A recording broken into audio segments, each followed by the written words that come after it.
До одеського порту «Южний» прибув іще один балкер з імпортним вугіллям. Пальне для українських ТЕС везли кілька тижнів, і з настанням осінніх холодів воно може стати визначальним, зазначають експерти. 315 тисяч тонн із 4 балкерів уже є, 5-го очікують за місяць. Звідки імпорт і навіщо він потрібен? Дивіться.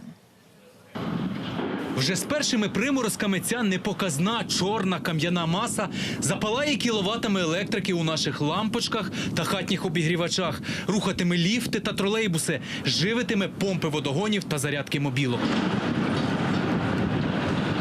Просто зараз у ці хвилини в Одесі розвантажують судно з Південної Америки, яким доправили до України 80 тисяч тонн вугілля. В данном случае это колумбийский уголь, порядка 3 недель. Рейс занимает. Переход. Балкер розвантажують одразу 4 кранами. Навіть із нічними змінами це триватиме щонайменше тиждень. Пальне доправляють спочатку на портові склади, звідти у вагони і до теплоелектростанцій. Исходя из предоставленного графика грузовладельцам, в течение 2 недель уголь со складов попадет на полувагоны и будет доставлен на украинский ТЭС. Заморське вугілля Україна була змушена купувати і раніше. Минулого року везли сотні тисяч тонн з Африки та США.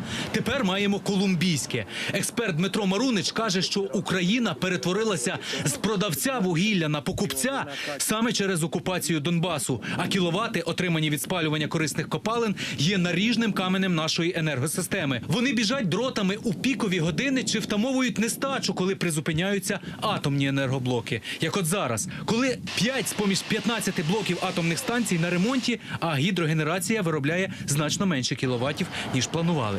Ситуация, мягко скажем, достаточно сложная. Если не обеспечить достаточные объемы и стабильный подвоз, то можем иметь серьезные проблемы с электроэнергией, поставками в отдельных населенных пунктах и поставками тепла. Власне, тому й купуємо заморське вугілля от уже кілька років. До середини літа за формулою «Роттердам Плюс» по 1700 гривень за тонну. Від липня, коли стартував ринок електроенергії, мусимо платити на 200 гривень більше. Импорт – это неизбежное зло. Без него в ближайшие годы мы просто не сможем сохранить нашу тепловую энергетику. Просто мы столько угля не добываем. По госшахтам ситуация, мягко скажем, или жестко скажем, плачевная. Там падение добычи с начала года в отдельные периоды превышало 9%. Сейчас это накопленным каким-то процентом, порядка 7%.